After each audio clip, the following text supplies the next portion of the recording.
Welcome, everyone. I'm Angela Miles, head of the Center for Women's Studies and Education at OISE, coordinator of the Dainid Barrow Distinguished Visitorship. It's wonderful to see you all here and to know at this moment that things really are moving, I think, really globally around awareness of and resistance to violence against women. It seems to me, I don't know if I'm alone, but that the many, many, many decades of activism, education, policy initiatives are bearing some fruit. The Dainid Barrow Distinguished Visitorship is a partnered initiative between the Adult Education and Community Development Program and the Center for Women's Studies and Education at the Ontario Institute for Studies and Education. Every year, usually in the fall, we invite leading, inspiring, groundbreaking feminists from somewhere in the two-thirds world or Eastern Europe or Indigenous feminists, or sometimes a combination of those things. And they teach a course. They bring really their many, many decades of experience, their knowledge, their research to the campus, to the students, and they do a public lecture. Poonam Couturier is our 17th visitor, and distinguished in every way that that is important for those of us who want to change the world. Poonam is founder of Swati, Society for Women's Action and Training Initiatives. She created this space when she found a need and she felt other avenues were inadequate. She built a new space for the kinds of change and the kinds of struggle that are important. And that's one thing that we honor a great deal in the visitorship, is not women who've done wonderful things in established organizations, but who've built new ways of doing things and new understandings. And Poonam, the Swati is a mass organization, very grounded in the local context and very broadly aware. Also starting out with education, activism, organizing on the ground, but becoming involved in broader education and initiatives with NGOs and policy initiatives and with research. And you have in your program a number of publications, an edited collection that's about to come out, and also research reports, very important and very influential research reports that she individually and her organization are responsible for. At this moment, it is really an honor to have her here and to be able to carry to take what we've heard of the kinds of recent mobilizing and legal changes in India into our local context to reflect on some of the shared experiences. We have a hashtag on the flyer, Yes, All Women, because of so many events here, and not just the most recent year, but in previous couple of years that have really made it impossible for Canadians to think that violence is something that poor women over there suffer from. It is a culture, and it's a culture that is ready for change, and that many, many, many of us here are very committed to changing. So Poonam, at Poonam's suggestion, but also very, very welcome by us, we have invited two very important Canadian feminist leaders, movers and shakers, to comment on and set the stage in a way for discussion with the audience. We have with us Paulette Senior, who's CEO of YWCA Canada, who is committed also to the kind of grassroots activism, community development, education that is a hallmark of Poonam's work, and also of the work against violence against women. And with a long, long history and lots of experience in this struggle against violence against women. Also Wanda Nanabush, who is Idle No More, local Toronto Idle No More leader and inspiration, with strong background again in broad, community-based social change, feminist informed. I want to welcome you all here for the Center for Women's Studies and Education, to invite you all to the reception that will follow this event. It will be just up across Bloor Street at the Ontario Institute for Studies and Education on the second floor. We will have refreshments and discussion. Also to invite you to look at the envelope in your program. We are moving from a supported status. I have to say, support is relative. I mean, you know, you could call it support, but some token support to none at all. And also we're moving, and I think it's a good thing, into a more collective and more, we're moving back to, if we want to say, the kind of collective structures that made OISE one of the first, if not the first in Anglo-Canada, focus of feminist research and education, and academic and community connected. We at the Center have always been not an academic alone, but with a mandate to connect the activism in the community and the research in the community with the research in the academy. And we're very committed to continuing that and looking forward to connecting with many old friends and associates and new connections to carry forward the space that we have here for feminist learning, connecting, networking, and social action. So without further ado, I'll invite Poonam Katuria to come and provide the opening talk. And when Poonam has spoken, she'll move to the table. And then when the next person speaks, they'll move to the table, and so on and forth. And we'll be set up then for real discussion with the audience. And we can continue that in the reception. So thank you very much, everyone.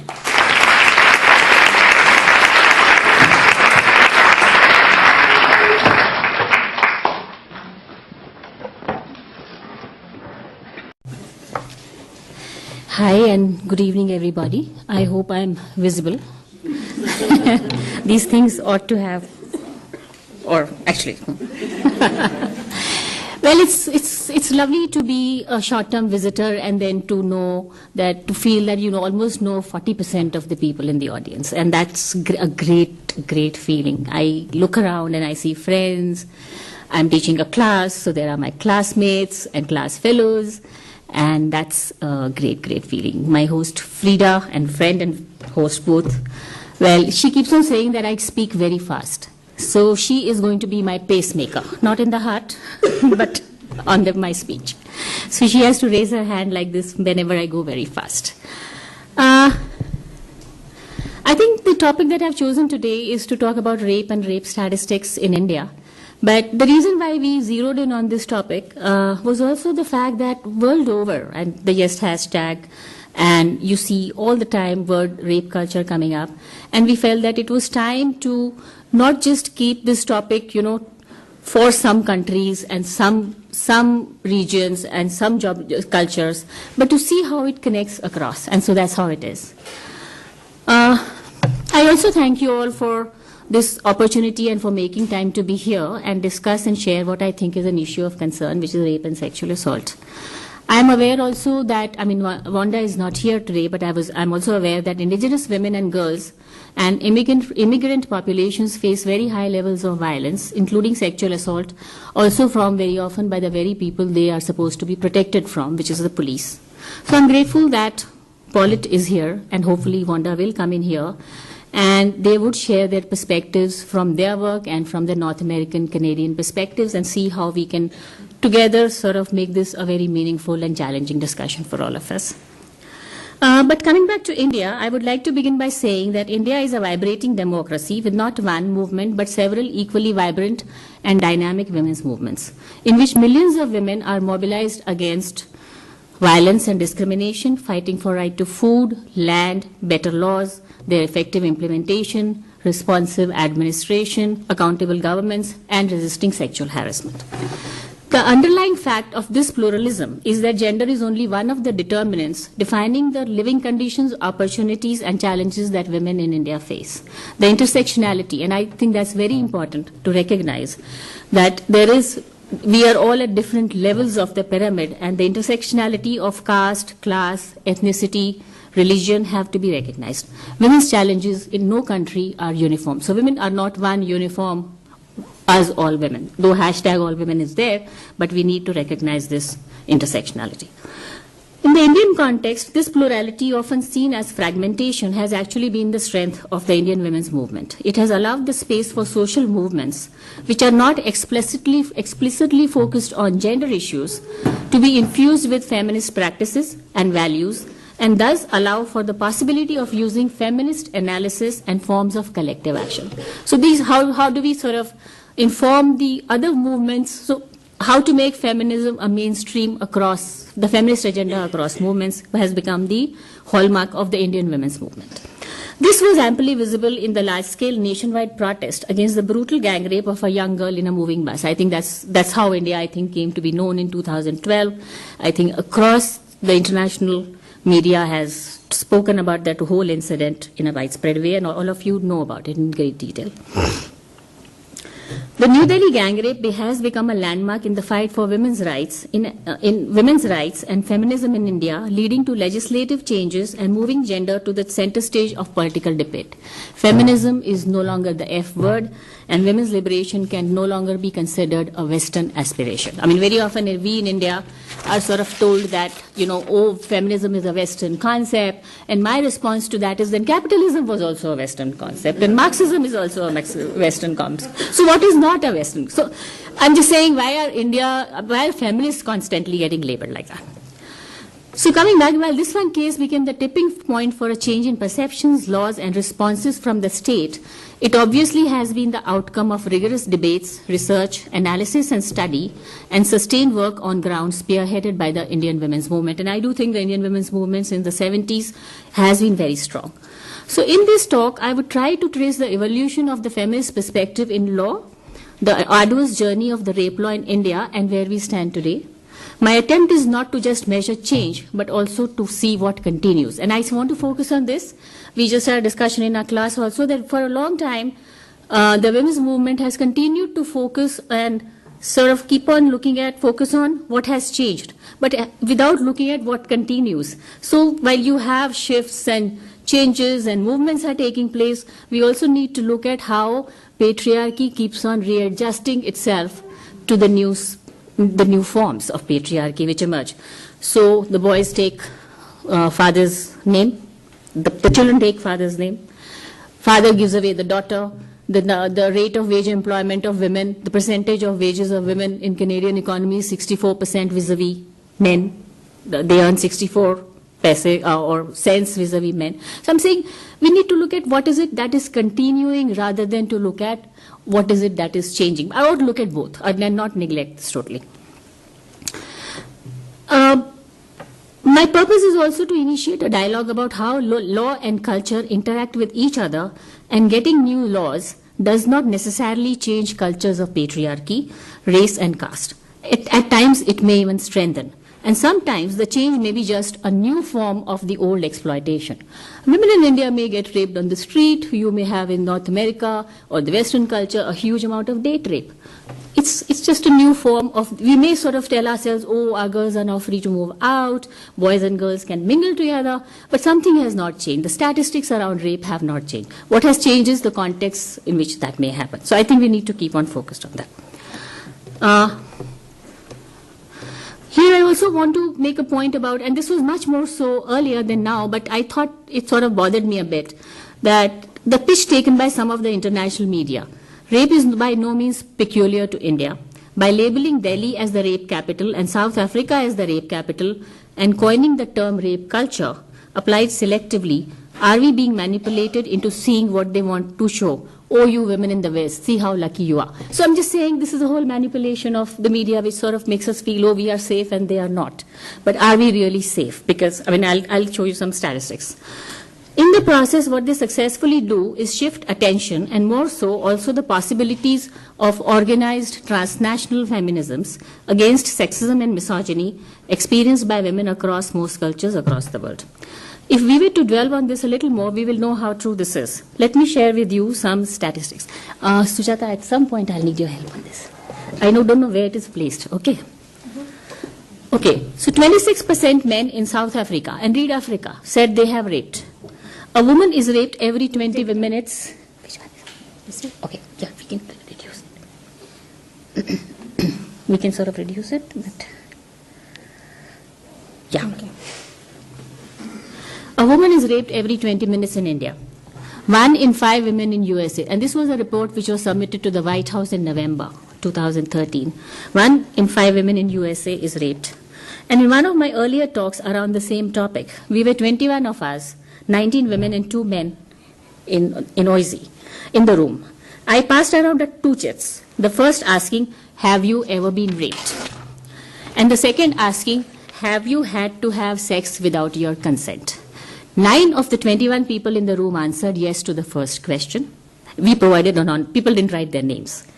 And 16, mind you, 16 of the 21 people present in the room answered yes to the second question. And now if we say non-consensual sex is also rape, and consent in this case, I'm not even talking of marital rape. I'm talking of situations where you were not in a position to give consent. You could be drugged, you could be in a situation where you could not have answered, you could have been feeling that this person has spent so much money, all of those. So what does that imply? You tell me. How many people have experienced rape? Practically 70%. People have experienced rape in this world. And that's what the World Health Organization's report also says, that 1 in 3 women have experienced sexual assault. So we can all agree that rape is certainly not a new phenomena, and it's surely not particular to a country or a region. I'm saying this because by othering of cultures and issues, we actually forge foreground differences rather than commonalities. And that prevents our integration as feminists, and this is a point I would like to come back to, because so there's a feminist in the West and there are feminists in the South Asia and South Asian, but so what are the areas that we can come together on rather than saying they and others and us and them? So that is the dialogue that feminism now needs to create and develop. Okay. I need to take a short break. Okay, coming back to the evolution of rape law in India. Historically, rape has been the precipitating event that has led the autonomous women's movement in India to engage with the law and forge a collective visible presence in public spaces. These engagements have also made talking about women's sex and sexuality in public respectable, so long as it was about sexual harassment. Cases of sexual assault have been the rallying ground for demanding gender-just law reform. So that has been a very, very crucial focus point, particularly of the feminist movement. And I differentiate between the women's movement and the feminist movement, and that's a question that I can respond to later. The trajectory of this evolution of the rape law has been a painful one, marked by years of struggle and campaigns against a very casteist, racial, and patriarchal state machinery. And here is where I sort of show you this evolution. Okay, the first was the case of Mathura. Mathura was a young tribal, 16-year-old tribal girl who was raped in a police station by 2 policemen in the state of Maharashtra on March 26, 1972. After violent protests, an FIR was lodged against the 2 guilty constables in the police station. The Sessions Court found the defendants not guilty, stating that because Mathura was habituated to sexual intercourse, her consent was voluntary. Under the circumstances, only sexual intercourse and not rape could be proved. So this is the court saying that. On appeal, the High Court set aside the judgment of the Session Court and sentenced the 2 accused to 1 and 5 years imprisonment respectively. The court held that passive submission due to fear introduced by serious threats could not be construed as consent or willing sexual intercourse. However, and this is It's one of the most outrageous cases in the history of Indian judiciary, and this was in 72. However, in September 1979, the Supreme Court of India, which is the highest court, reversed the High Court ruling and again acquitted the accused policeman. The Supreme Court held that Mathura had raised no alarm, also that there were no visible marks of injury on her person, and thereby suggesting no struggle and therefore no rape. The judge noted, because she was used to sex, mind you, she had come to the police station with her boyfriend. Okay. The judge noted, because she was used to sex, she might have incited the cops to have intercourse with her. So, the judgment went largely unnoticed until in September 79, 4 law professors from the University of Delhi and Maharashtra wrote an open letter to the Supreme Court protesting the concept of consent in the judgment. They said, consent involves submission, but the converse is not necessarily true. Submission does not necessarily involve consent. From the facts of the case, all that is established is submission and not consent. So they said, is the taboo against premarital sex so strong as to provide a license to the Indian police to rape young girls? In other words, the professor was saying that the court judgment was not rooted in the constitutional rights of equality guaranteed to the women, but in patriarchal notions. Spontaneous widespread protest and demonstrations followed by women's organizations who demanded a review of the judgment. This received a huge amount of media attention, but not much else happened. So if I press the down arrow, we come to the next. This is another Muslim woman, Ramiza B, in 1978. Ramiza B, yeah, there's no picture. I could not find a picture of her. She was a young Muslim woman who had come with her husband to Hyderabad and to visit their relatives. When the couple was returning from watching a movie, she was picked up by the police and dragged into a police station. She was raped by 3 policemen. After some time, then her husband was also brought in and they demanded a bribe of $8. When he learned that his wife was raped, he protested. He was beaten so badly that he died on the same day. A commission of inquiry was set up because, again, the women's groups protested. Commission charged the police with custodial rape. Police had their revenge. They framed Ramiza B in a case of prostitution and she was imprisoned for 2 years in a false case of prostitution. Police also requested their case to be shifted out of the state because they said that the atmosphere against them is so negative that they were not sure of getting a fair hearing by the court. To which the Supreme Court agreed, is the point. In February 1981, the police were acquitted of charges of murder and rape. Only 2 policemen acquitted of wrongful confinement. And both these cases, both Mathura and Ramiza B, happened in the state of Hyderabad. I know a lot of our friends are attending a conference in Hyderabad next month. So, and one of the groups that you're meeting, Kalpana, Kannabiran, they were very, very active in this. Okay. Okay, I have already said this. So, another case, and I think this trajectory is, very important because see how these things have moved, and it in such a big way shows the patriarchal and the masculinist mindset of the state. Maya was a 23-year-old woman who was traveling by car with her husband. They stopped near a police station as their car broke down. 2 policemen in plain clothes molested Maya. Her husband was beaten up. The men went back. The husband beat the policemen up. The men went back and came out with a whole battalion which started firing at them. Maya's husband and one person who was traveling with them both were killed. Maya was beaten, robbed, molested, stripped naked and paraded through the market. She was then brought to the police station and raped by 7 policemen, and then they arrested her. The police alleged that it was not a case of rape, but the men with Maya were robbers and she was the mistress of one of them. So anything could be said. This case, more than any of the others, caused mass protests and uproar, partly because she was an upper middle class woman who was near Delhi. So this could be one of the reasons, but this case really got a lot of publicity and mass protests, meetings among women's groups and demands to punish the guilty. The government was reluctant to take action against the police as it undermined their legitimacy. So government was not willing to take that action. So women's groups then met with Maya, the then Prime Minister Indira Gandhi. Now that was the one and only woman Prime Minister that India has had. And the story goes that Indira Gandhi wanted to meet Maya alone. And then it's reported that she asked her only 2 questions. She asked her, was she robbed of any of her jewelry? And second question she asked was, who advised you to meet me? And that's it. So that was the only 2 questions this woman Prime Minister asked her. Okay, so this case sort of in that sense, some justice did eventually prevail. One constable was killed allegedly by Maya's brother-in-law. In 1988, the district court sentenced 6 other policemen to life imprisonment, and the station house officer, D.R. Gore, who had got a stay from the High Court on his prosecution, who was shot dead by an unidentified assailant. So we are assuming that it is Maya's family who's sort of taken revenge in one way or the other against these. But the court, for example, did acquit 6 policemen to this thing. Okay. Protests led by women's groups and public outcry was instrumental in bringing about a change. And you see the criminal, for the first time, the rape law is changed. And it does 3 things, or 2 things. It defined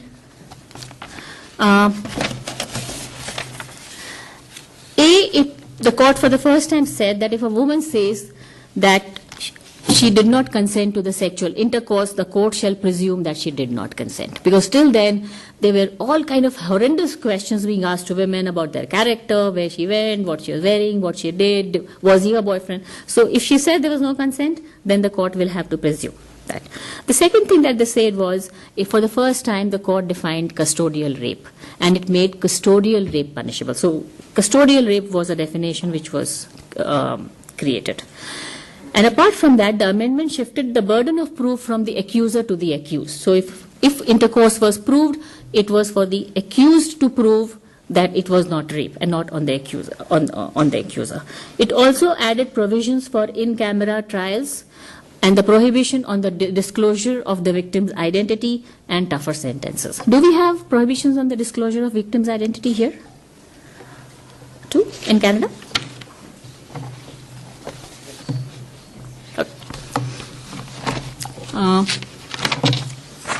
The next important case, and that again is of a different kind, but was of Bhavri Devi. And these are all. Bhavri Devi was in 1992. Bhavri Devi was a government employee in a government, was a grassroots level social worker in a government program by the government of Rajasthan. Where is my paper? She was gang raped by 5 men of the Gujar community. Gujar is a high caste community in the state of Rajasthan, in the presence of her husband, ostensibly to teach her a lesson for reporting the marriage of a 9-month-old girl. As part of her job, she took up the issue of child marriage prevention, common in higher caste communities.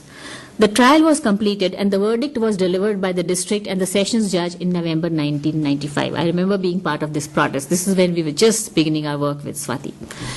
The judge ruled that the accused were not guilty, stating inter alia that Bhavri's husband could not have passively watched while she was being gang raped. So how could he? The accused included an uncle-nephew pair, and the judge said that a man could not have participated in a gang rape in front of his nephew.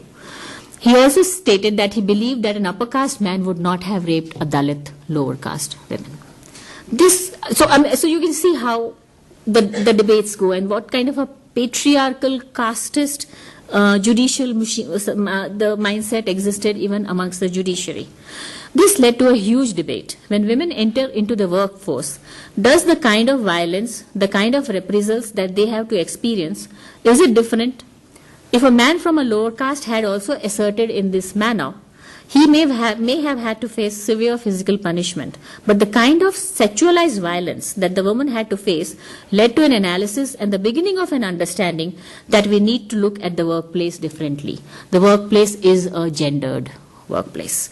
And so while this whole case and the protests are going on, a group of 4 women-led organizations filed a public interest litigation in the Supreme Court of India.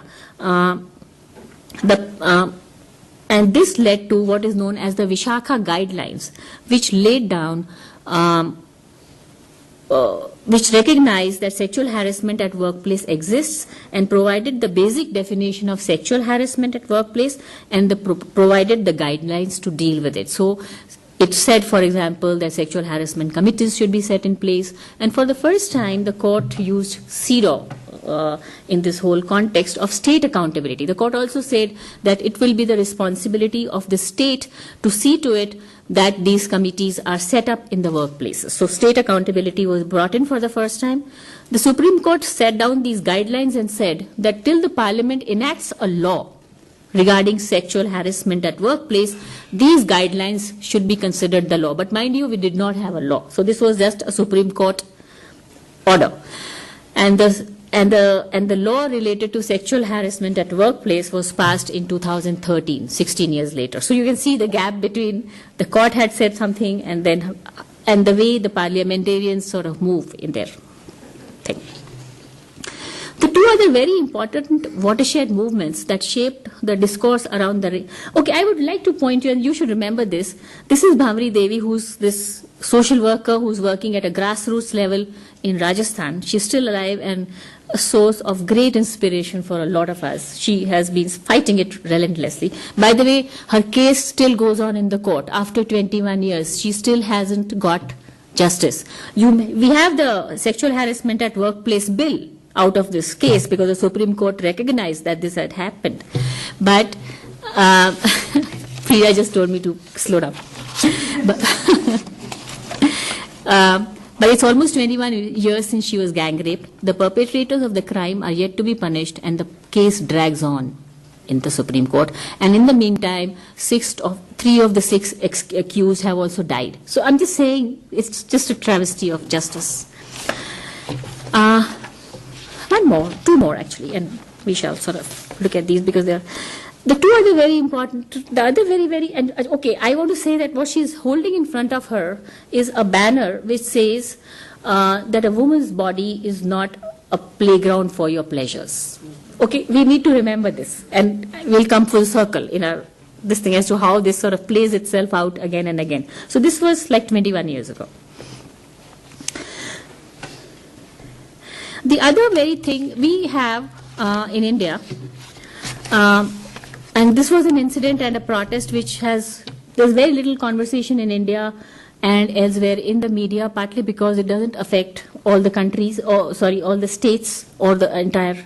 Okay, I have covered this. I didn't show this slide. All right. Okay, we know this.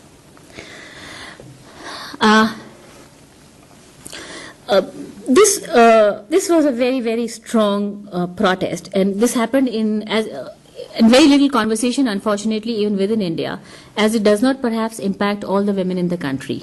We have in at least 3 regions of our country, which is Jammu and Kashmir, the extreme east, and the northeast. Some of you are familiar with India. A law which is where security forces and military whose writ runs over the writ of the democratically elected governments of the space. So it's called the Armed Forces Special Powers Protection Act. So in this case, a young woman, her name was Manorma, in Manipur, which is a state in the northeast of India and has had a long history of insurgency, and that's why it has been declared a disturbed area, and there's sort of the army rules.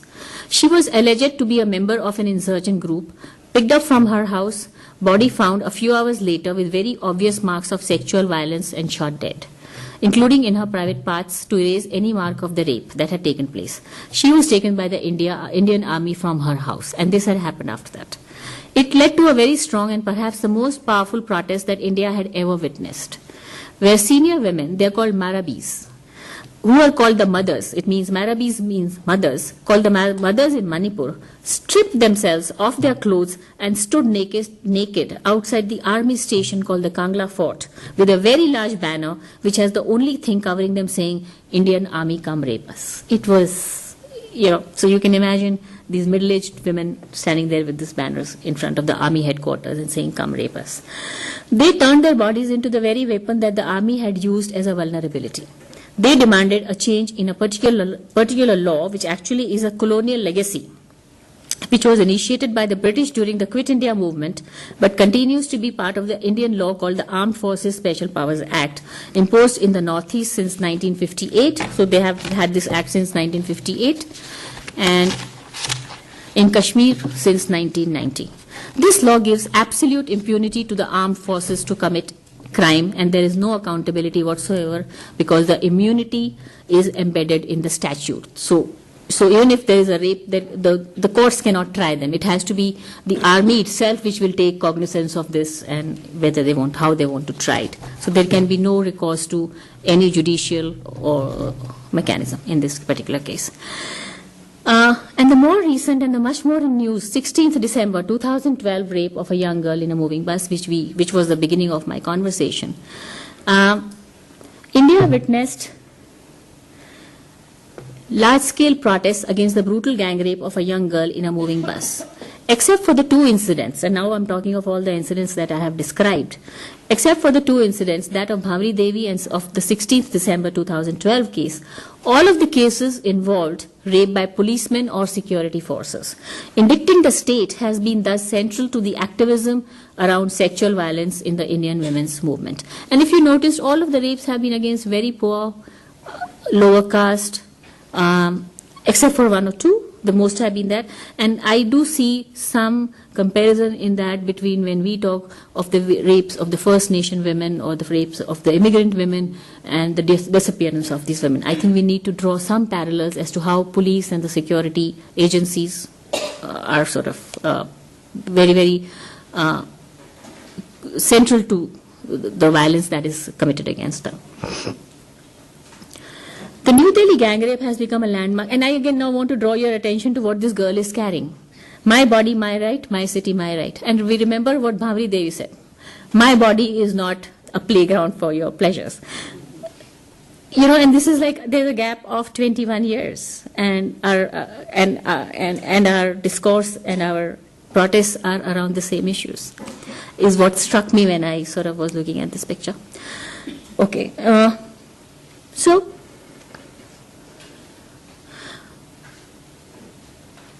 35 years from Mathura and 21 years after Bhavri, what has changed? What has changed is the culture of denial, the silence, the stigma, and the shame that shrouds the issue of sexual violence, and more particularly rape, was broken. So I think that has been a major, major shift. In the wake of the powerful protests and public mobilization at an unprecedented level that demanded an end to the culture of rape, the Indian Parliament passed this is now the Sexual Harassment at Workplace Bill also gets passed, and it modified the rape law, incorporating that many, excluding some very important demands of the women's movement. And you have the Criminal Law Amendment Bill of 2013, which is a very, very progressive bill. And I must say that the process the government of India set up something called the Justice Verma Committee, which had 3 people and on it. And this committee, it wrote to several agencies. They got 3,500 emails giving them suggestions, and then they had consultations. I remember being part of those consultations, and they sat listening to women's groups from all over the country for 4 days. Every day, 10 hours, from 9 in the morning till 9 in the night, and they took in all those suggestions, and all of that went into their recommendations from the government. It's a different matter that what the government actually did not take up many of their recommendations, but all the same, for over 3 decades, the women's movement in India had sought changes in law and the codification of up till now unaddressed crimes like voyeurism, stalking, disrobing, stripping, and parading a woman in acid attacks. The new law, Criminal Law Amendment Act, recognized the structural and graded nature of sexual crimes against women and redefined rape to include all forms of non-consensual, penetrative sexual acts that violated a woman's bodily integrity. This was a significant departure from the earlier patriarchal framing that had restricted rape to perovaginal penetration. So that's one big thing which happened. It also did one more thing, which was the government provided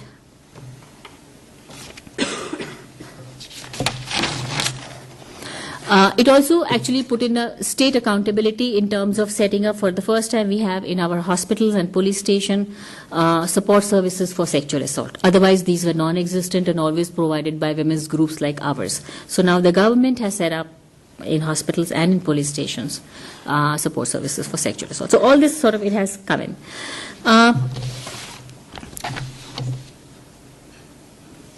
Interesting. This is a person called Tarun Tejpal. He was the owner. He's a very high profile owner of a magazine which is called Tehelka. And Tehelka was, its basic objective was to expose corruption. And it was a it was considered for all of us for a very long time a very, very good magazine. And I would buy it, for example, every month and would want to read it, and the exposes they had was great. But, for example, the fact that the new law incorporates sexual assault into the definition of rape, its impact could be seen in the arrest of a high-profile, wealthy, influential owner of a prestigious magazine being arrested and booked under charges of rape of a young colleague, where just as 6 months before, he would have been charged with sexual harassment and molestation. So because now rape included many other definitions, including penetration with finger, this, that, and the other, he could be charged with rape. And otherwise, he could have got away 6 months earlier with just a molestation kind of a crime, which would have involved a much lesser punishment. So this, we could see the impact of this immediately.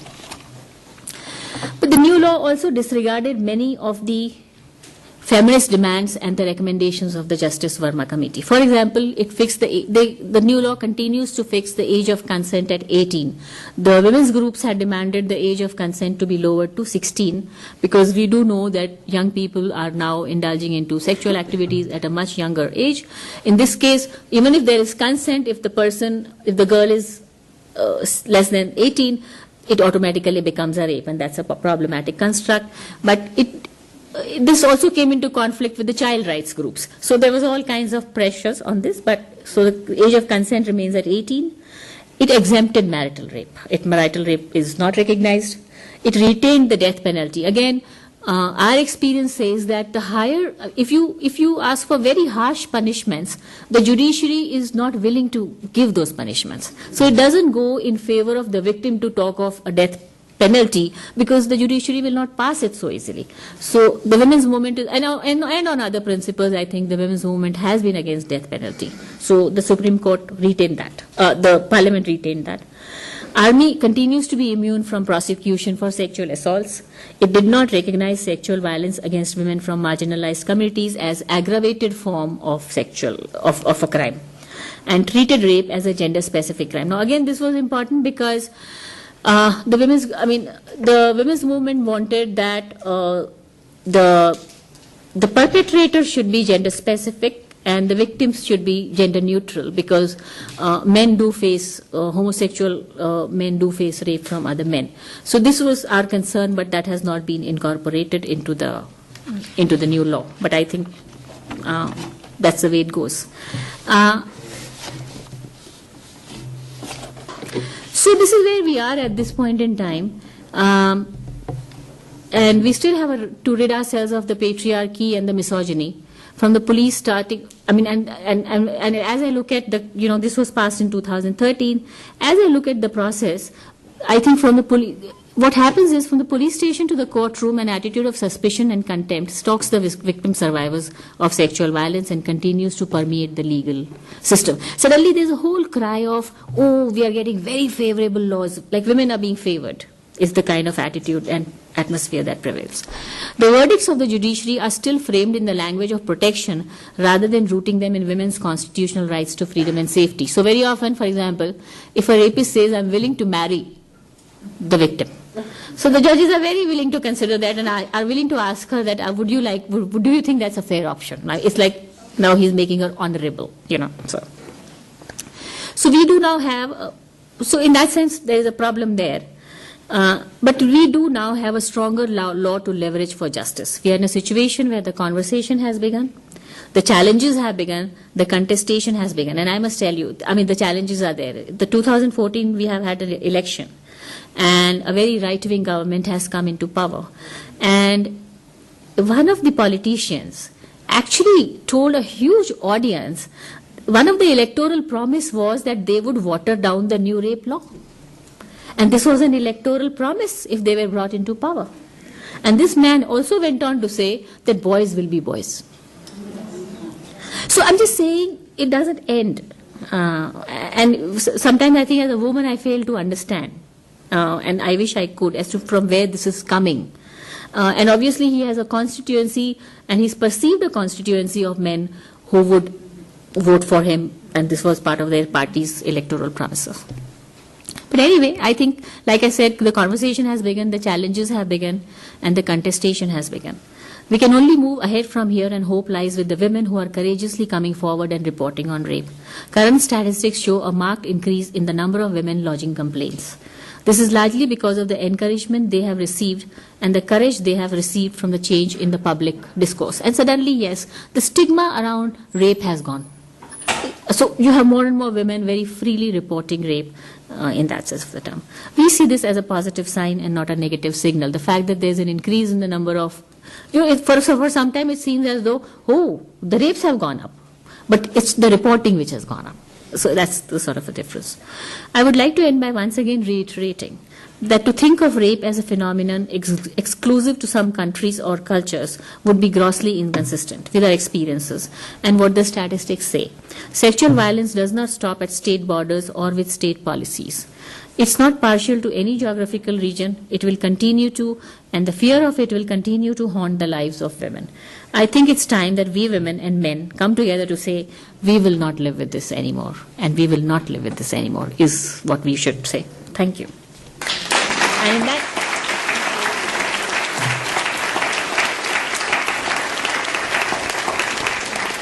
and I think in that sense, a lot has to still change. And like I was telling somebody that yes, I mean, India is a violent country, but then which country isn't? So I think that's, rather than foregrounding our differences, let's look at our similarities. Thank you.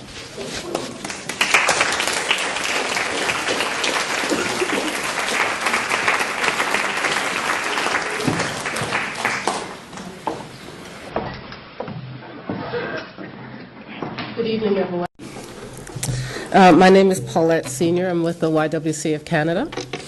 And it's a pleasure to be here to be talking about such an unpleasurable issue that I think no matter where we are in the world is something that we must contend with. And so the presentation that Poonam, whom I've been longing to meet because I've heard so much about you and the work that you're doing in India, I think will cause lots of reflection, hopefully some discussion as we gather here this evening. I've been asked to sort of share a little bit of the Canadian context as well as encourage some questions and conversation about what Poonam has shared with us.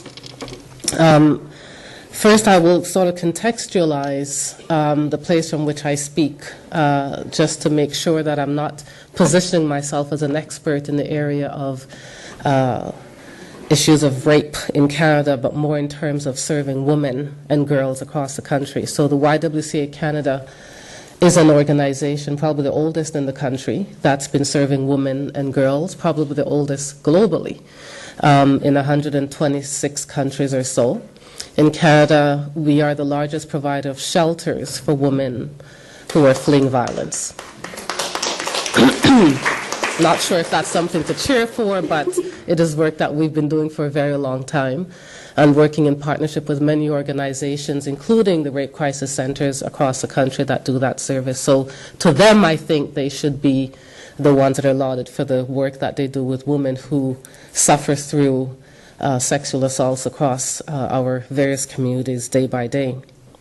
I know that Poonam is interested in terms of what are some of the experiences that we have had in Canada over, I would say, the past several decades, and how that ties into the work we do in shelters for women. The twain meet because many times that women enter through our doors who have experienced violence or are fleeing from violence with or without children.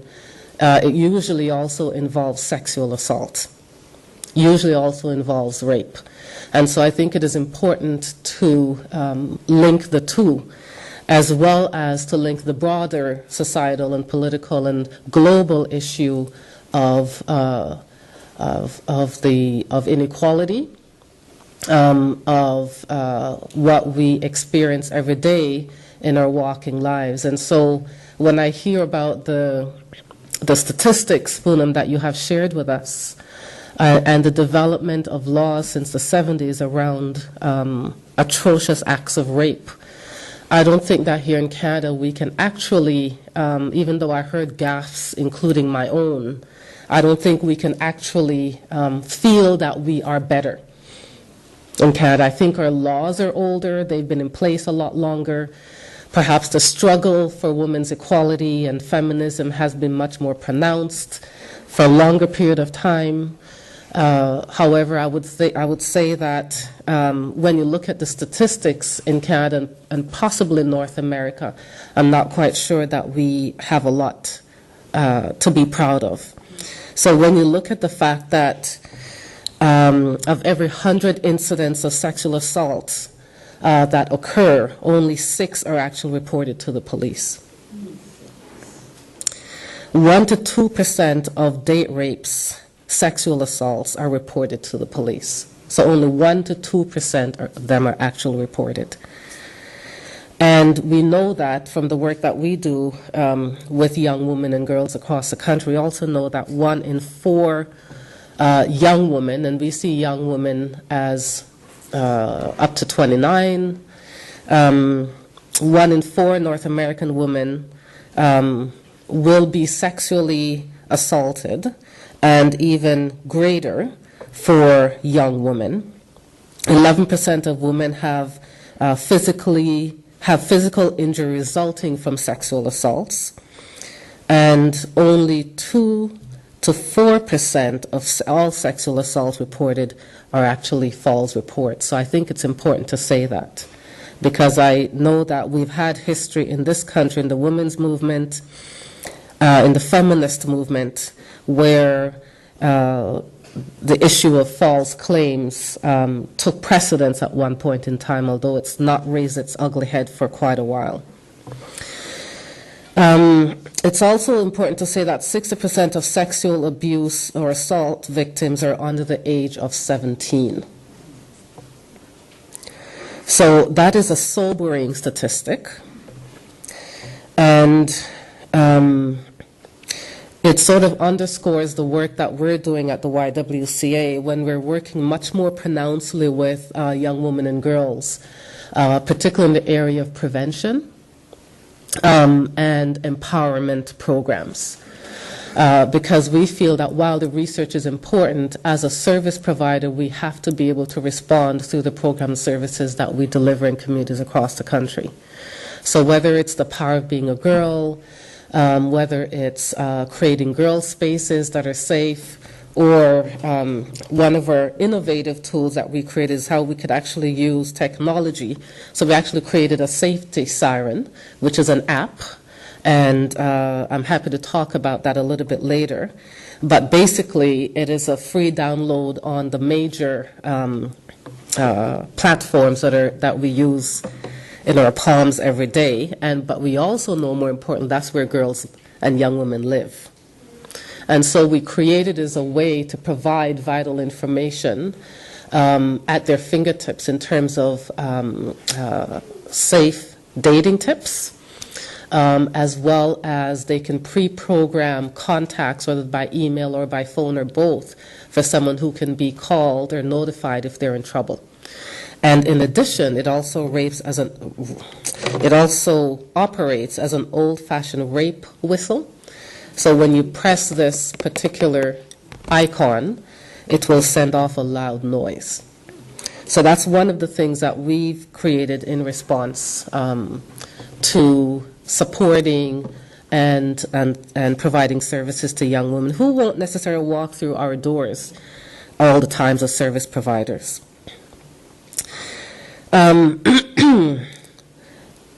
Before in your comments, Poonam, you talked about the additional vulnerability of women who, because of class or caste, are just much more vulnerable to being assaulted and raped. It is certainly the case here in Canada, and it is the case in terms of violence against women, and it is certainly the case in terms of rapes. and sexual assaults. So we know that from statistics, 83% of disabled women will be sexually assaulted during their lifetime. That's 83%. We also know that 15% of sexual assault victims are boys under 16, again, a vulnerable group. And half of all sexual offenders are married or in long-term relationships. So, you know, there is a myth around who's actually committing these crimes. It's always important to demystify those. I think the thing that is most sobering, and one of the reasons why I sort of wanted to especially be here this evening, is because of the work that we are doing in terms of research based on the services that we provide. So I said earlier that we are the largest provider of shelters in Canada, a network of shelters, and that's including from coast to coast to coast, including Iqaluit, where we have our newest shelter. Certainly Yellowknife, so remote communities as well are even more critical because their access to services and safety and protection are not always there and are less so for them.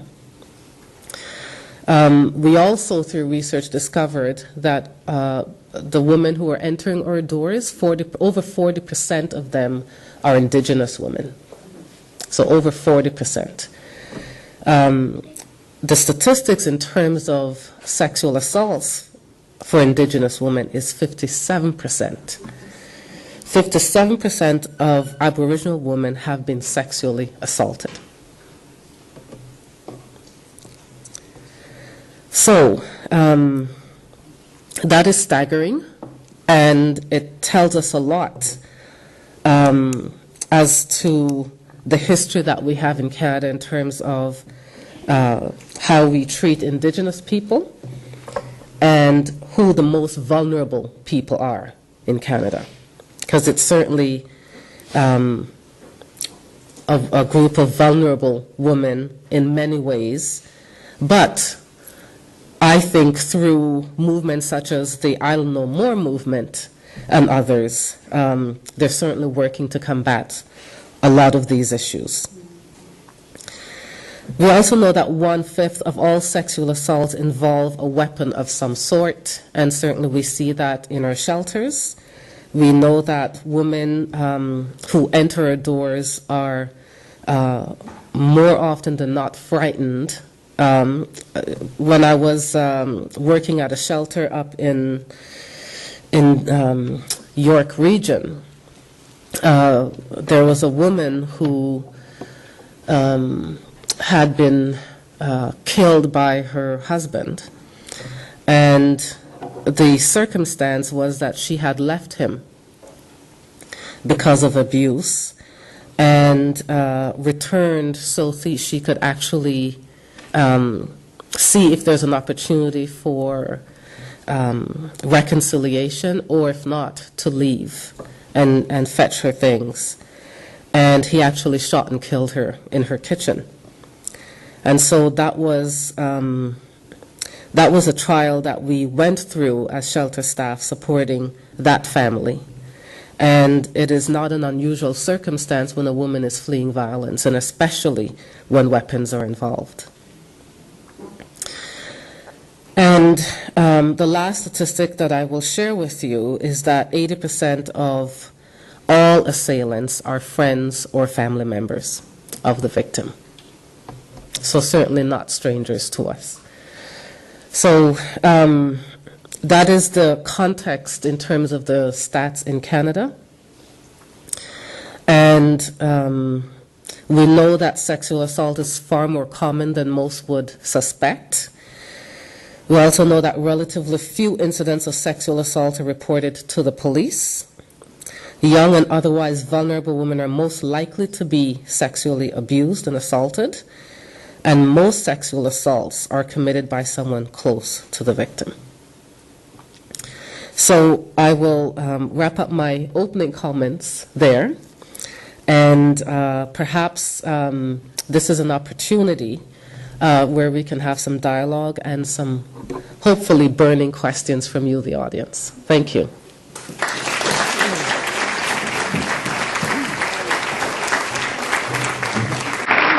Thank you very, very, very much for sobering and important information and analysis.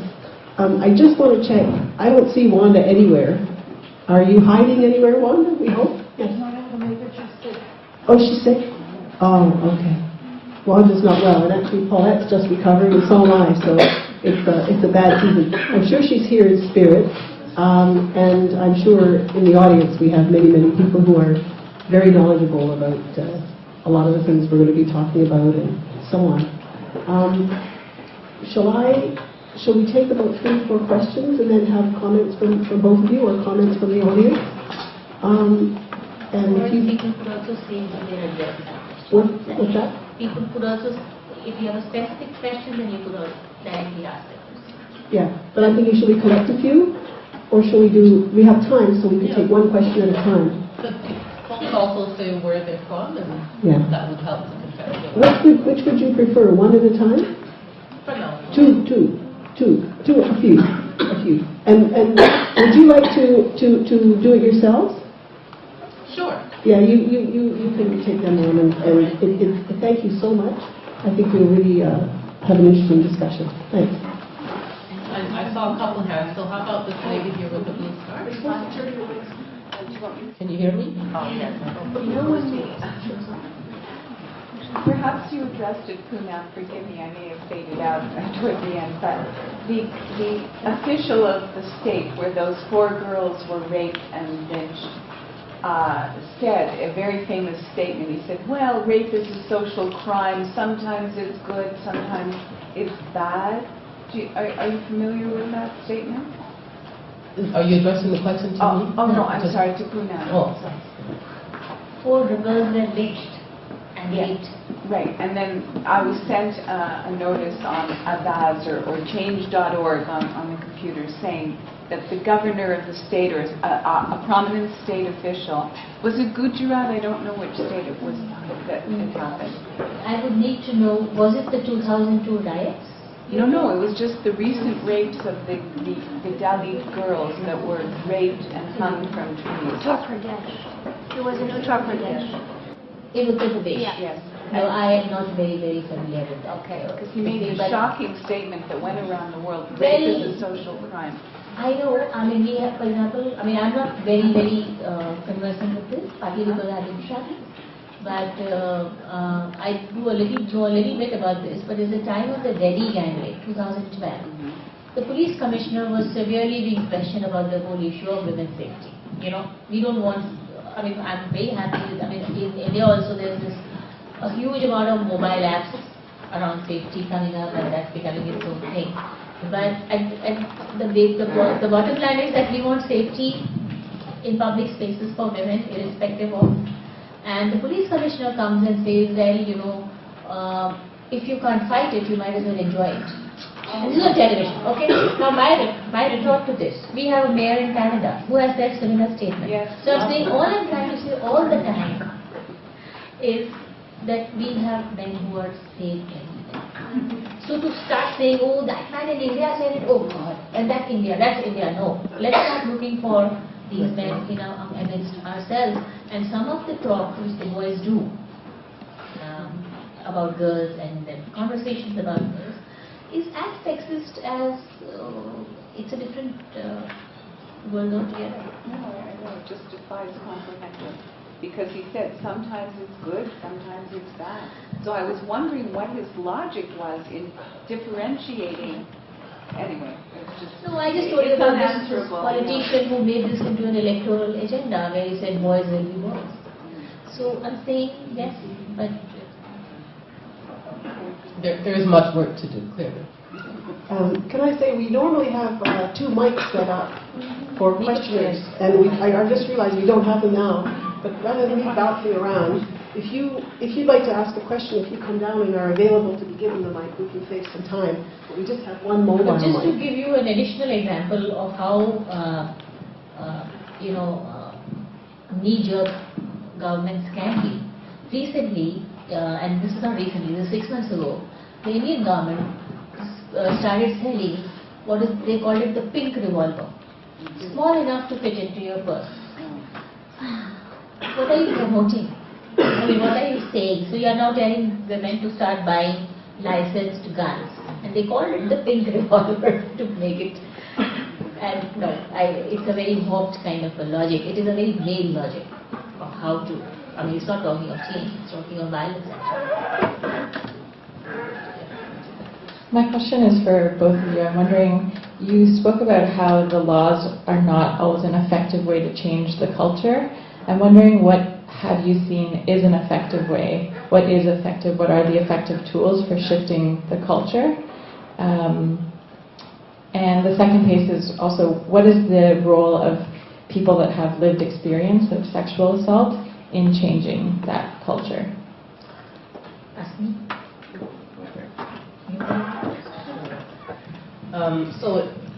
In terms of tools, that's what I was referring to when I mentioned this as an example, which is an app in terms of how to use technology in a way that actually provides prevention information, right? So how can young women who are out enjoying themselves actually also protect themselves? I think that's important, because the message should never be that women should not be enjoying themselves, right? And our response as a society should never be around what women wear or don't wear. I think the slut march that happened last year, and I think this year or 2 years ago, really indicates that, because we had a police officer who made one of those stupid comments as well, right here in Toronto. Yeah. Thus the slut march came about.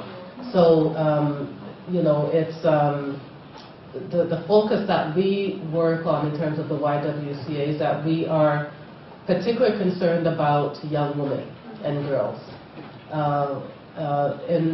Because we have for years been serving women who enter shelters, and so we are sort of a responder to issues, and we have to be. Shelters have to exist as long as violence against women exists, and the statistics have not gone down for a very long time.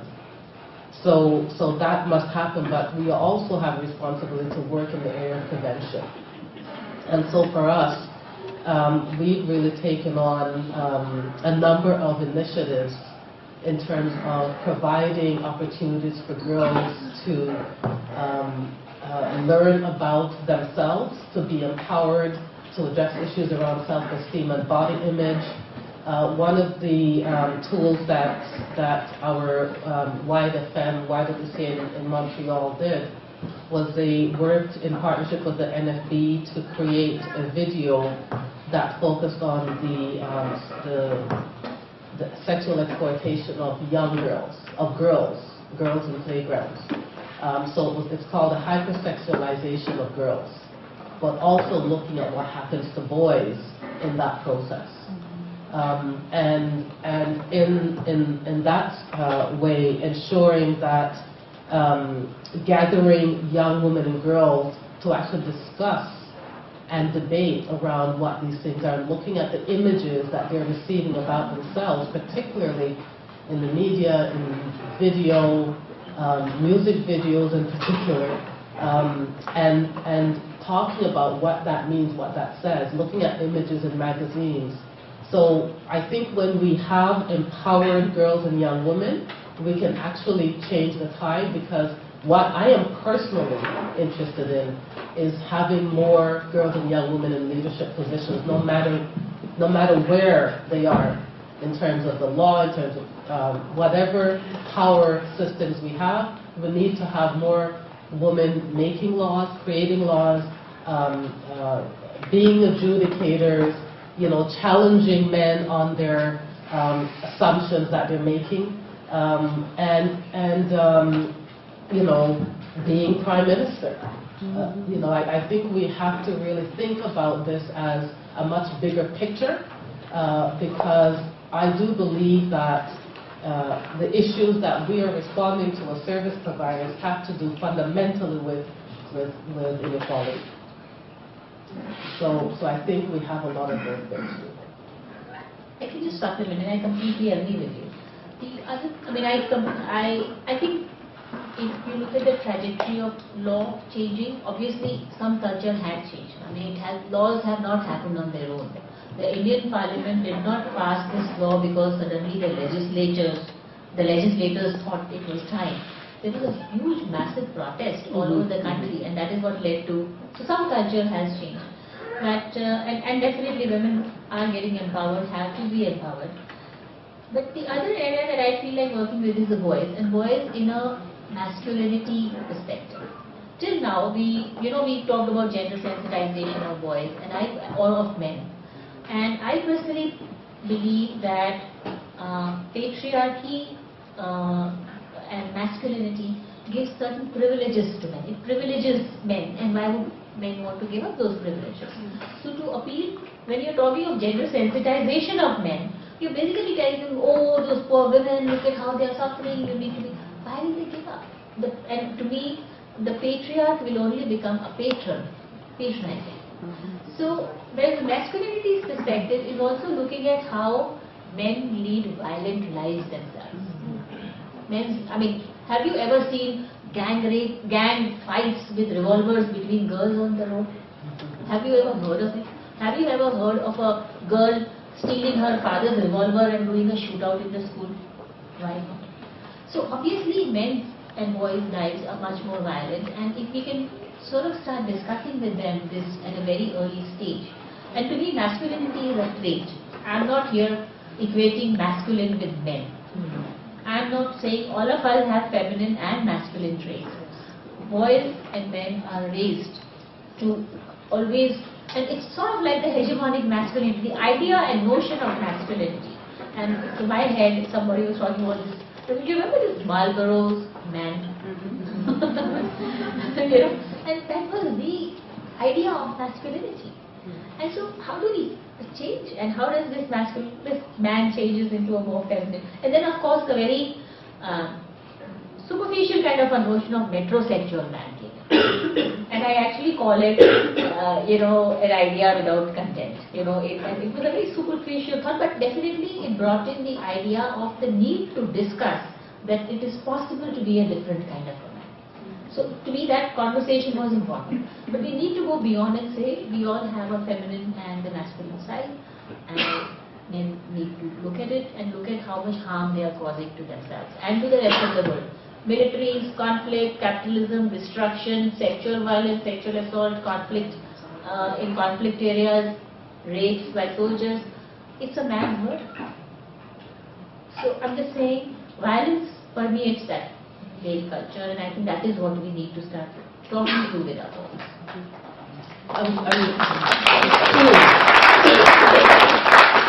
I'm glad you brought up that part of the equation, because for a couple of reasons.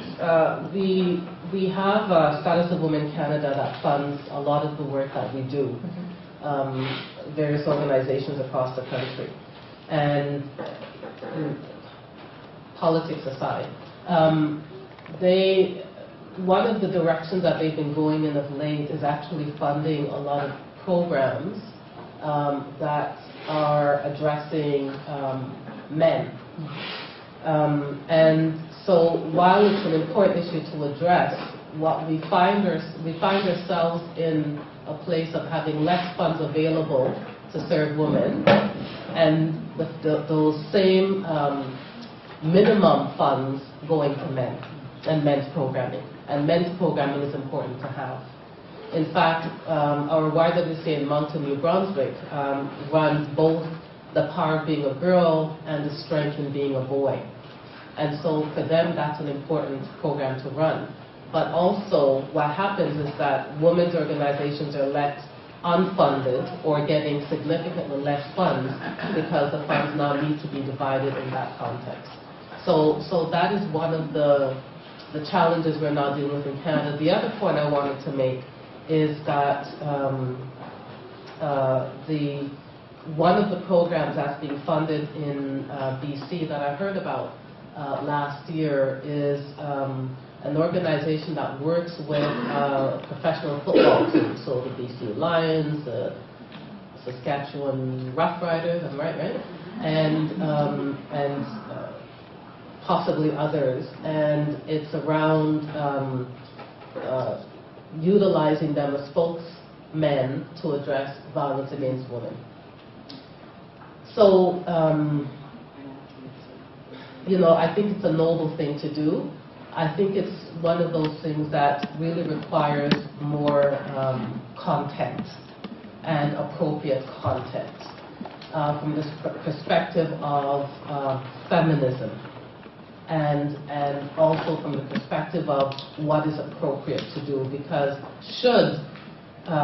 and that this program is actually being funded by Sons of Women Canada. When we actually have these football teams that are making significant funds, could actually, if they were so committed, use their own funds to do that. So it's that type of direction that I'm concerned about in terms of what is appropriate use of funds and who is funding what, and the type of response that our government is willing to fund in terms of a trend troublesome. Other questions?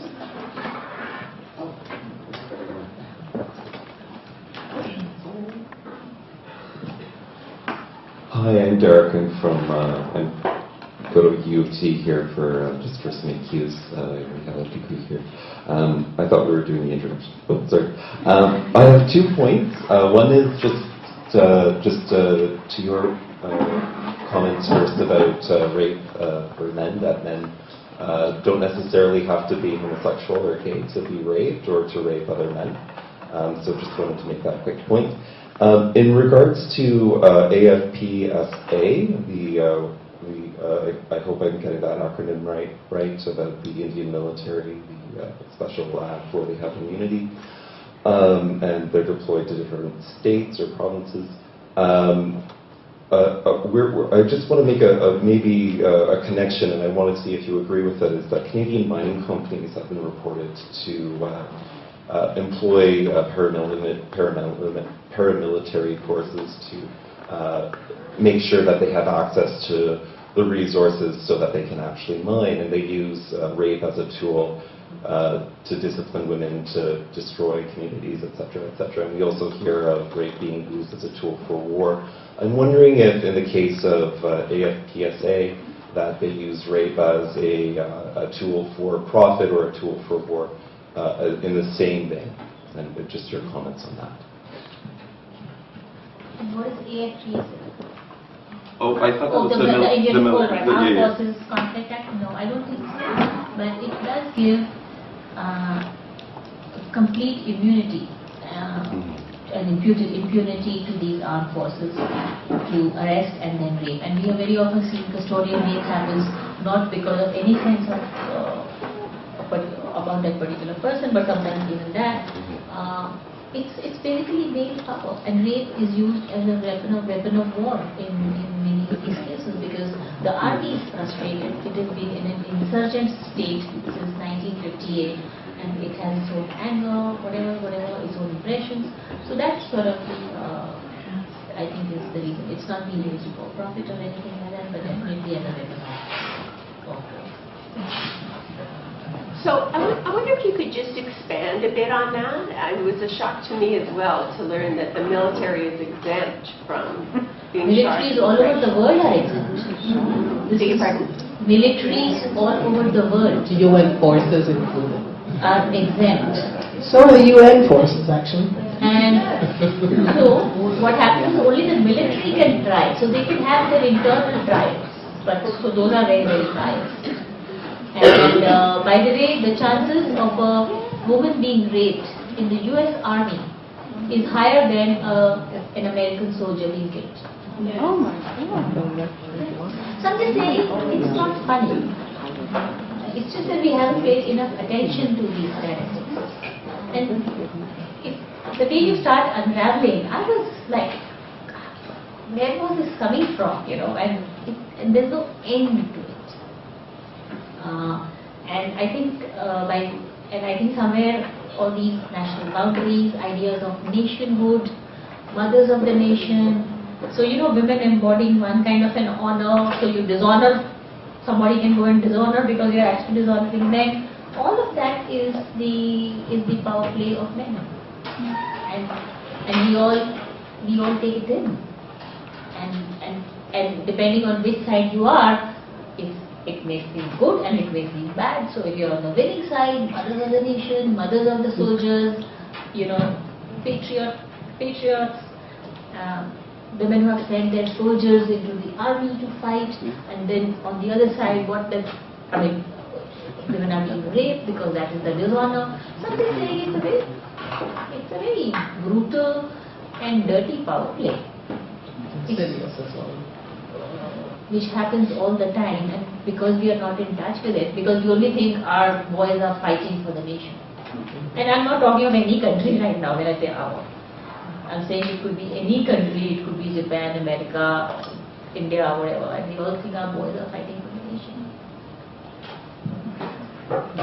Any other questions, comments? Here, and then there, and then there. And should we collect three?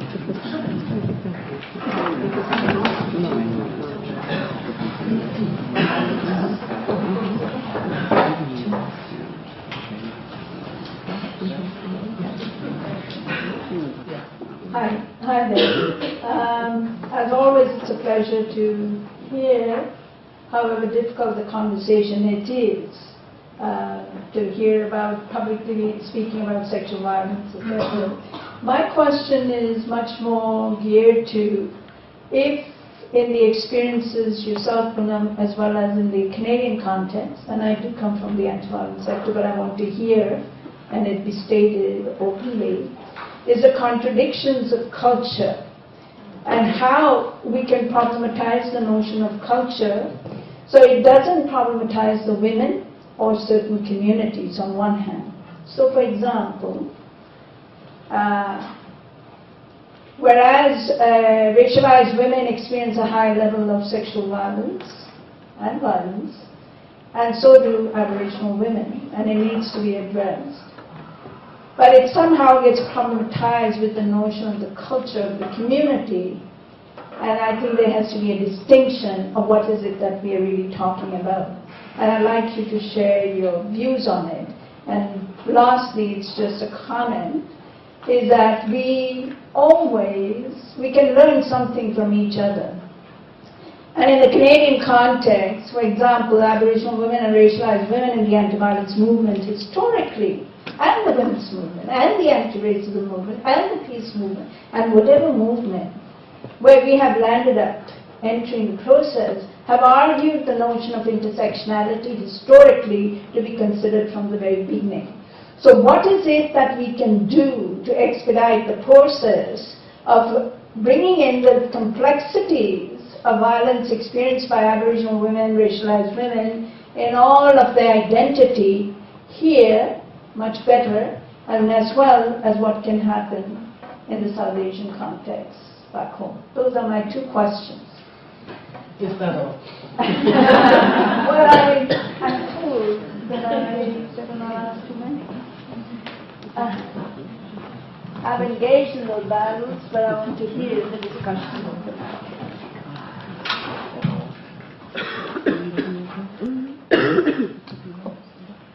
Hello. My name is Zoe and I'm from Berkeley, California. I've been visiting here in Canada for the last 2 months and I'm absolutely floored. Learning so much from Canadians. My question is this. I'm quite familiar with the stats in the U.S. that in terms of work equality, that women earn 20% less on average than their male counterparts. I know that there's been all kinds of debate whether those figures are in fact correct in terms of the equal pay, or whether it's So I know that there has been some debate around whether those actual figures are in fact correct. I have a question, however, about Canada, and that is that what I'm wondering is in Canada, for equal work on equal work spectrum, in terms of income equality between women and men, what the most recent 2013 statistics were around whether how much women earn less than men. So my next question is, what specifically, the percentage-wise of women who perpetuate the rape against boys and men, what that looks like in Canada within the latest statistics? Say that again? Yeah. Women who perpetuate. You said men who perpetuate or women? Women who rape men, women who rape boys and men, like what those statistics look like in Canada.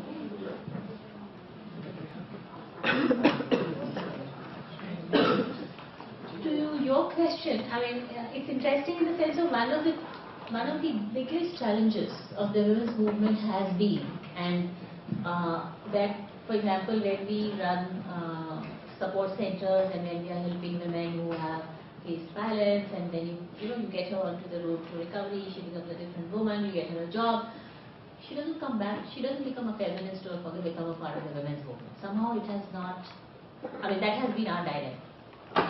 So that's one. So that's one saying that just because I face violence myself does not necessarily make me sensitive to other women's violence or other women's, or make me part of the movement, or make me want to work for the equality of other women. It's somehow not happening. Intersectionality is a complex one because Gujarat riots, for example, Hindu women were at the forefront of now leadership, taking leadership in committing violence. Now that was the difference we saw in the kind of violence. Earlier women were used to be like more motivators, go son, fight for your nation. I am your mothers of the martyrs kind of thing. But in this I'm not sure case, people know what the Gujarat riots.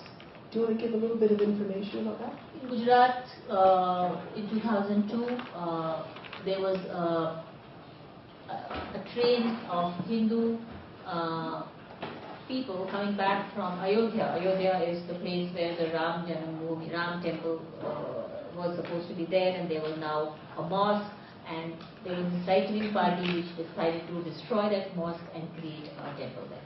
All these people were coming back from the construction of that, having participated in that entire furor, and they come to this railway station, which is about 3 hours from Ahmedabad, which is the capital city of the province of Gujarat. And some scuffle has happened, and the entire train compartment was burnt. And about 57, and I'm not very sure, but between about 54 to 57, mostly Hindus were killed. And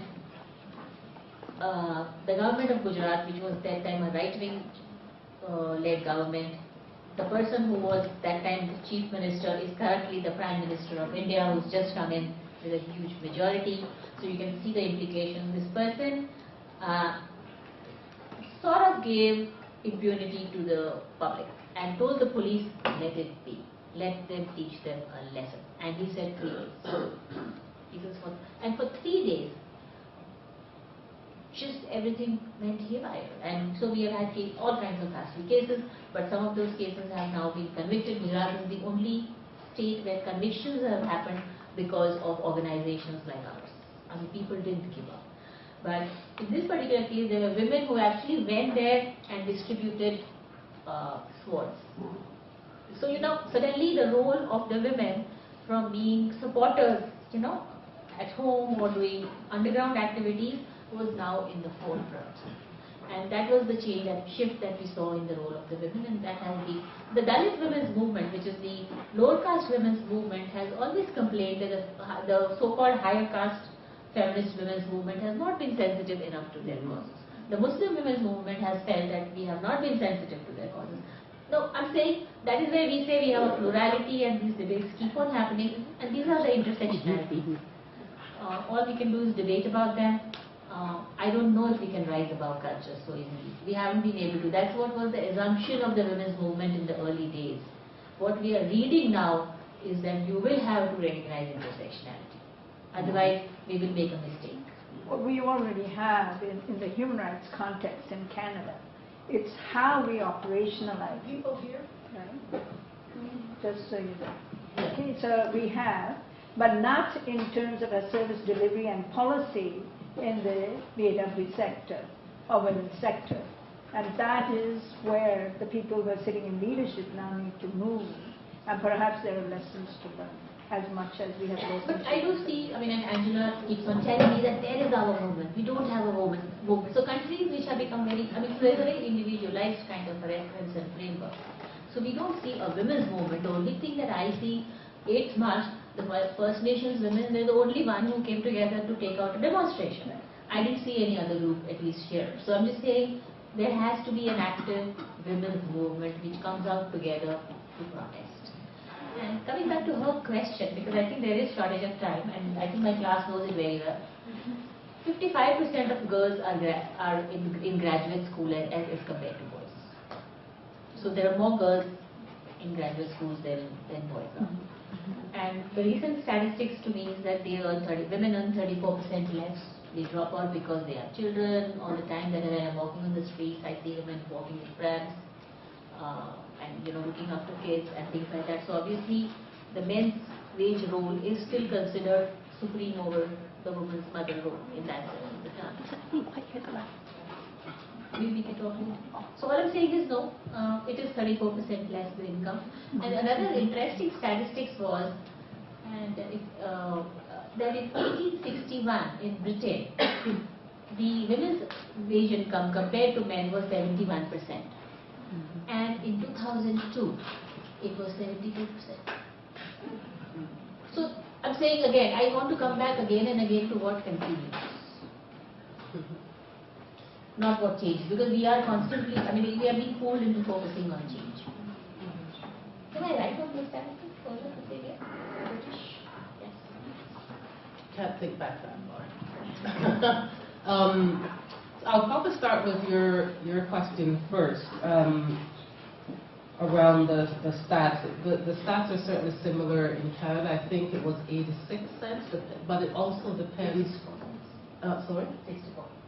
Well, it actually depends on the sector, and also you can break that down in terms of immigrant women, women of color, racialized women, etc., and as well as the industry. So it depends a great deal in terms of women's stratification in society and where they fall, and the trends in terms of education. In fact, not a trend, a fact in terms of education is that more women are graduating with higher levels of education, yet we don't have changes. Yeah. Right? So I think that is a dilemma that we find ourselves in North America. I just find it to be extremely sad.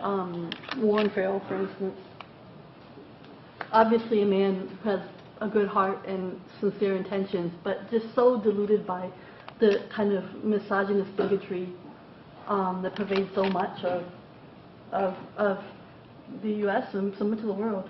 It's really just so sad to hear him say things like, oh, well, no, the income gap is totally incorrect. And, well, of course, if there was, in fact, this discriminatory income gap between inequality between men and women, then, of course, we as a society and men would need to stand up and change this. And, of course, I have 2 daughters, but no, there isn't, so we don't, so things are fine, things are okay. And it's really sad to see. Things are not okay, I think we can agree. So I want to just say something further about the education, because we did some research that demonstrated the stats and the myth around what we're hearing around the fact that young women are taking over the educational institutions. It's not the case. So the rates for males graduating from university also continues to go up. It's just being outpaced by women. Right? So when you hear the statistics around, well, what are we going to do about our boys in education, they continue to take advantage of education opportunities. It's just not at the same level as women have gotten that message and are therefore doing what their parents, especially their mothers, told them in terms of getting an education. So I think that's an important distinction. The more complex question that you asked around the intersectionality and the role of culture in society, I think in Canada it's a little different for us because, you know, we have in the women's movement, in the anti-racism, anti-oppression movement, done a lot of work around addressing issues impacting various groups in society. So whether that be in terms of police violence, that was a significant issue and continues to be in different communities.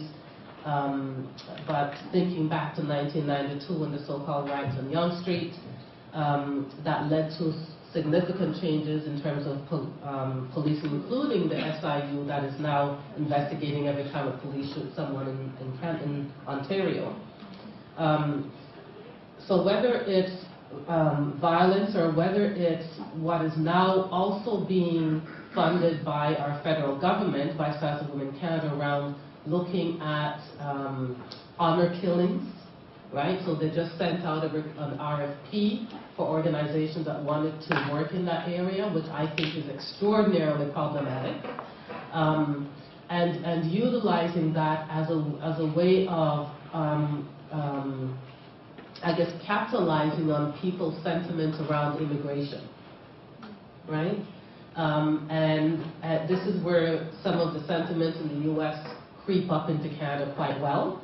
And so there are proponents of addressing violence against women as in the context of honor killings or in the context of, you know, honor-based violence. And us as the YWC, as well as many of the women's organizations we work with, will not be dragged into that debate because it is a fruitless debate, and it is setting up communities against communities. And so we believe that violence against women is violence against women no matter what community, because what you're dealing with fundamentally is patriarchy, right? So no matter what that is named. So I think that is one of the issues we're dealing with. In terms of the service provision angle, interestingly enough, I was at a meeting last week talking about the issue of anti-black racism, right? And discussing whether or not intersectionality or anti-oppression has helped or hurt, right? In terms of addressing the way that particular types of discrimination and abuse impact communities. I think that's probably where the debate's going to go, because if communities don't start to see, particular communities don't start to see differences in terms of outcomes in education, outcomes in housing, right? Outcomes in terms of being able to find a job and keep a job. New immigrants coming to this country with extraordinary education backgrounds and can't find a job, but they have to take low-paying jobs or be sent somewhere that they don't want to be. So if some of those things don't start to get addressed, I'm not sure that the approach that we've been taking in academia, which is problematic in terms of implementation in service provision already, I'm not quite sure that it's going to go unchallenged for that long, because it is difficult in a shelter environment. Based on my own experiences, what I've seen is the challenges of addressing the issue that women present with on multiple levels, right? And being able to address them in a way that makes sense if we don't have fairness in hiring of the workers in the shelter, fairness in the leadership of those in the shelter. So all of these different systems need to change for us to actually understand and provide the type of services that will make a difference and be able to meet the needs of women from an intersectionality perspective. And a racialized intersectionality. Absolutely.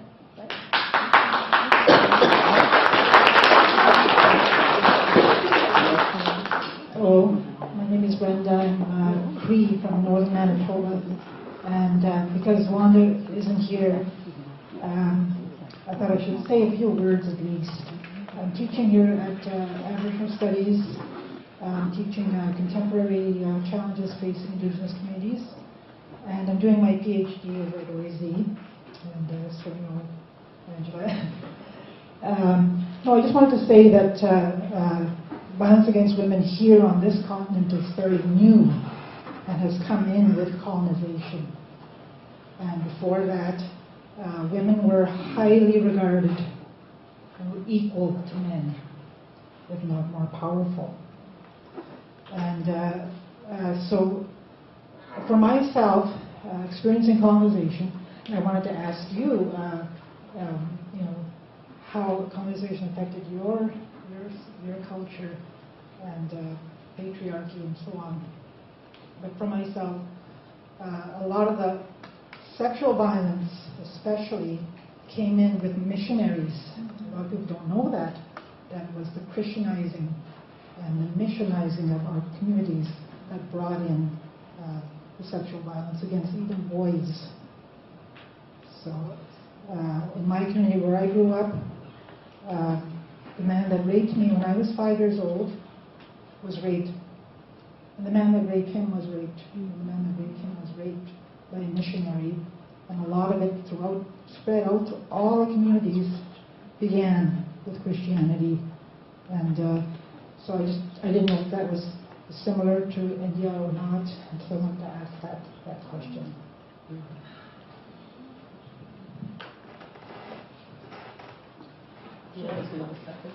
Oh, yeah.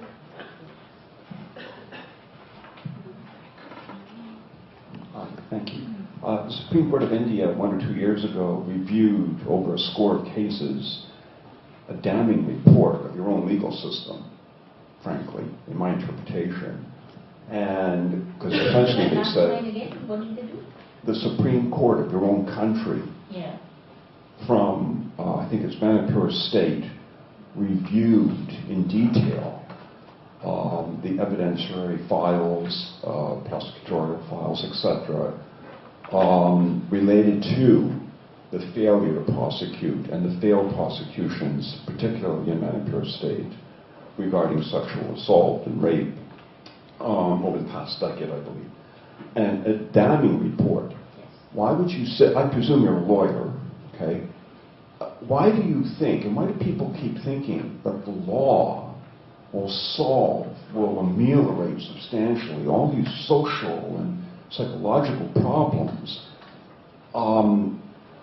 Question, you know, like, why, because from your view of the statements that the defense minister of India made and the military commander of Manipur State made within the past 2 years, defending the 1958 law, okay, which is still on the books and still has effect, and as far as I can see is not going to be repealed or even substantively amended. Why then would you say that more legal power, more power is actually going to address these personal, social, criminalized problems?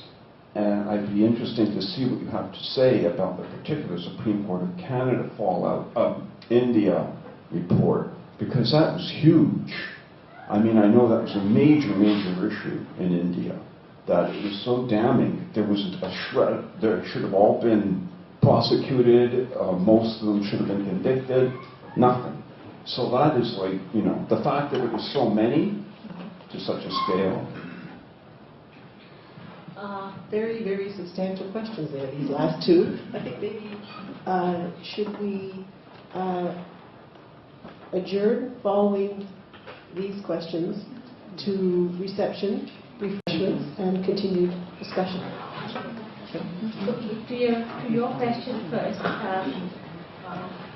See, India was also ruled by the Muslim invaders. So it was invaded before the British came in. The Muslims had already invaded India, and that had led to a certain amount of women being pushed back into the homes and things like that. So a certain amount of freedom of the women had already been curtailed.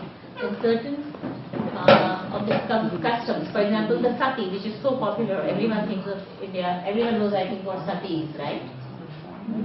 Correct. You should say, because nobody dares say if they don't know. Just say very briefly. Really, just very briefly.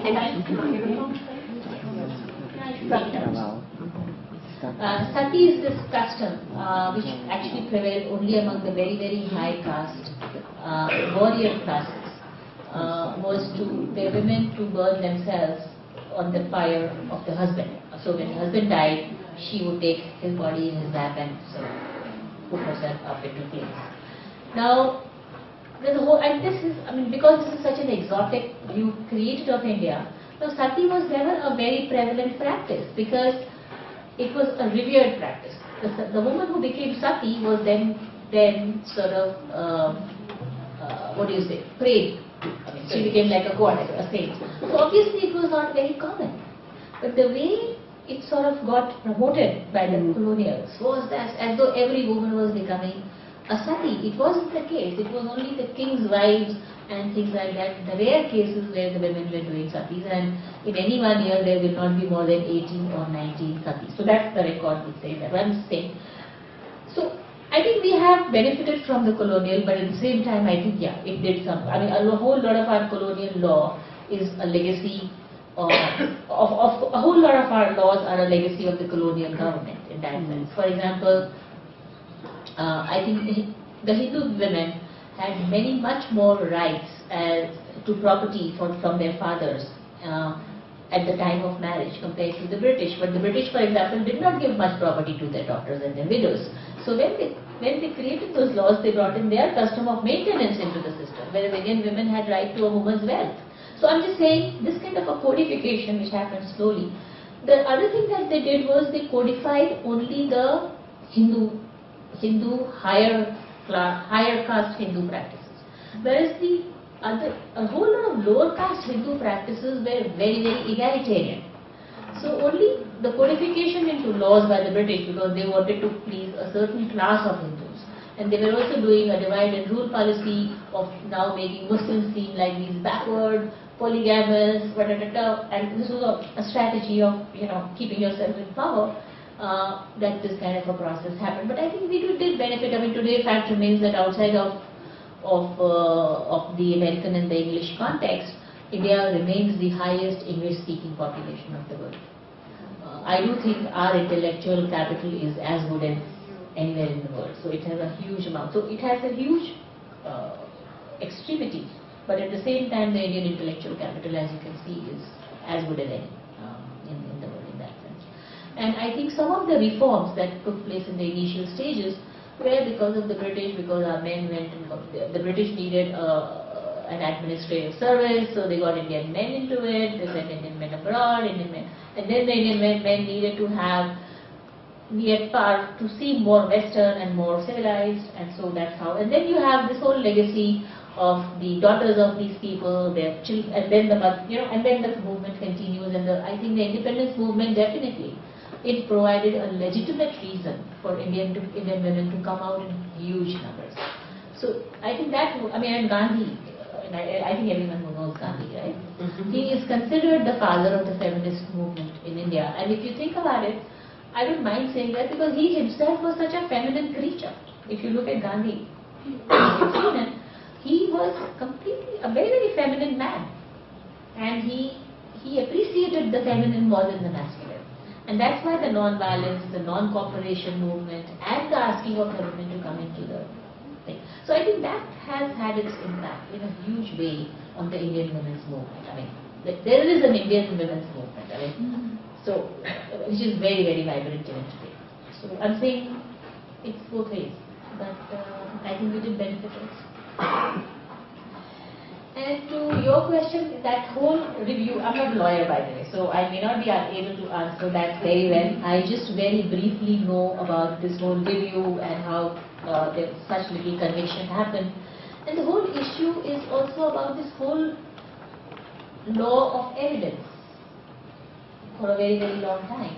And so if you do not have evidence, it means you haven't, even if I've seen you murdering, the fact that in the court of law I cannot prove by way of evidence, it becomes a reason for you to go scot-free, even if you have done it in front of 4 people. So I'm just saying that's one of the reasons, but I'm glad that it happened under the leadership of our Indira Jay Singh, who's the Attorney General of India. She's a woman, and it's under her leadership that this whole process happened. But you're right.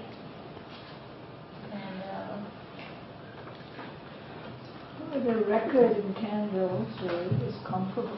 I think if you're going to, you should do it in the mic or stand up and speak loud. Because the thing we don't want to end on is a few people chatting with everybody else not hearing. So if you would like to comment. You can speak to it. I was saying is that the Canadian context, when women do go into court for sexual violence, for example, is not pretty either.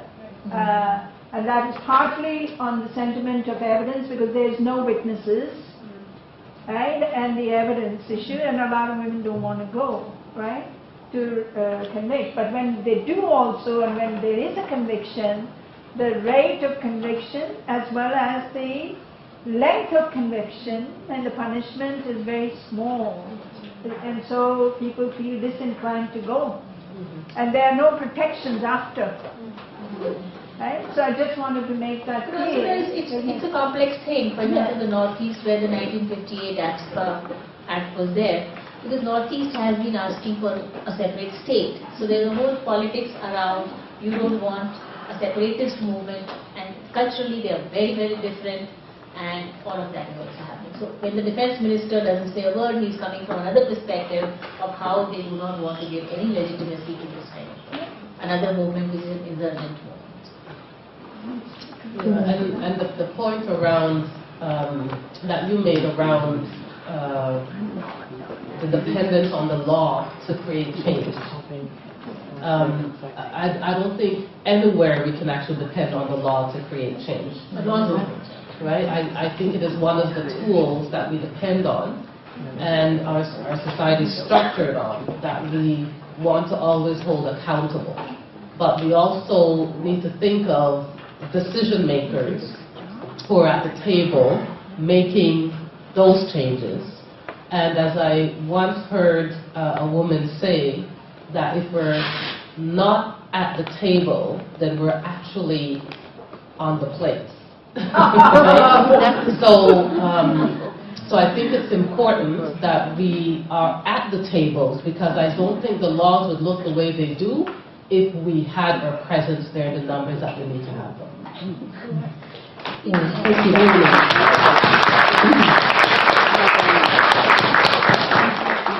I would like to thank our speaker and commentator for a very, very, very stimulating evening. I think the extent of this problem, not only for women but for a world that is so built on cultures really of violence and prestige for kinds of power that really are destructive, it's just so clear that this isn't just a women's problem. This is really a human problem, or a social problem, a historical problem, a world problem of huge, huge dimensions. And we really have to move toward a very, very, very, very different world, not just some kind of limitations on the harms in some of the areas. And I want to thank Brenda for making her comment, because to bring in the notion that there are different cultures that are so deeply different, if they're matriarchal or patriarchal, and that we need to bring those into our thinking about these kinds of things, and see patriarchy, but not presume that we'll always be with patriarchy. And this is to end on at least some note that we won't just continue always to be moderating harms, but we will move. And this struggle is key to it. Move to a much different world that isn't so violent. So please don't forget to hand in those envelopes on your way out and to join us for a reception. People can show you the way up the street to Oisey if you are in any doubt. Thank you very much.